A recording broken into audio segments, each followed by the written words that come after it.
کبیروالا کے علاقے تکبیر ٹاؤن سے نامعلوم شخص کی لاش برآمد۔ پولیس نے لاش پوسٹ مارٹم کے لیے اسپتال منتقل کر دی۔ موت کی وجہ جاننے کے لیے تحقیقات جاری ہیں۔ جانتے تفصیلات ہماری نمائندے مجاہد شاکر سے۔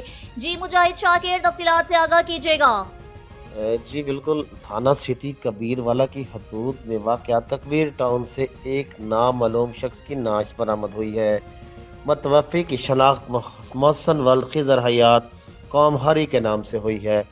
پولیس نے نعش کو پوسٹ مارٹم کے لیے تحصیل ہیڈ کوارٹر ہسپتال کبیروالا منتقل کر دیا ہے، جبکہ واقعے کی وجوہات جاننے کے لیے تحقیقات شروع کر دی گئی ہیں۔ ابتدائی اطلاعات کے مطابق موت کی اصل وجہ تاحال معلوم نہ ہو سکی۔ پولیس ذرائع کا کہنا ہے کہ تمام پہلوؤں پر غور کیا جا رہا ہے۔ Mujahid Shakir Sargana, bureau chief, Faiz news network, Multan division. بہت شکریہ مجاہد، ہمیں تفصیلات سے آگاہ کرنے کے لیے۔ مزید خبروں اور اپڈیٹس کے لیے دیکھتے رہیے فیض نیوز نیٹ ورک۔